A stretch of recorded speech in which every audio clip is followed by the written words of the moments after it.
तर महाविकास आघाडी आणि महायुती दोन्ही बाजूंनी दावे प्रतिदावे सुरू झालेत आणि महाविकास आघाडीला 160हून अधिक जागा मिळणार असा दावा करण्यात आलेला आहे आणि राज्यपालांना महाविकास आघाडीला सत्ता स्थापनेची संधी द्यावीच लागणार असं राऊत म्हणालेत।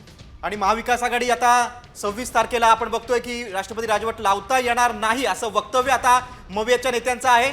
खासदार संजय राऊतांचं हे मोठं विधान आहे। मविया 26 नोव्हेंबरला आधी सरकार स्थापन करेल असे राऊत म्हणालेत। आमचं पक्क मत आहे आणि विश्वास आहे आम्ही 160 जागा जिंकत आहोत। आता 160 जागा जिंकल्यावरती राज्यपाल यांनी किती प्रयत्न केले भारतीय जनता पक्षाच्या दबावाखाली तर राज्यपालांना ज्या निवडणूक पूर्व आघाडीचं बहुमत आहे त्यांना बोलवावं लागेल। सरकार स्थापन करायला एकदा बहुमत मिळालं की बहुमत ज्यांच्याकडे आहे ते बहुमतातल्या आमदारांचं तशा पद्धतीचं पत्र निवेदन माननीय राज्यपाल महोदयांच्याकडे देतील आणि काय त्याला फारसा वेळ लागायची गरज नाही, 2 दिवसामध्ये होऊ शकते।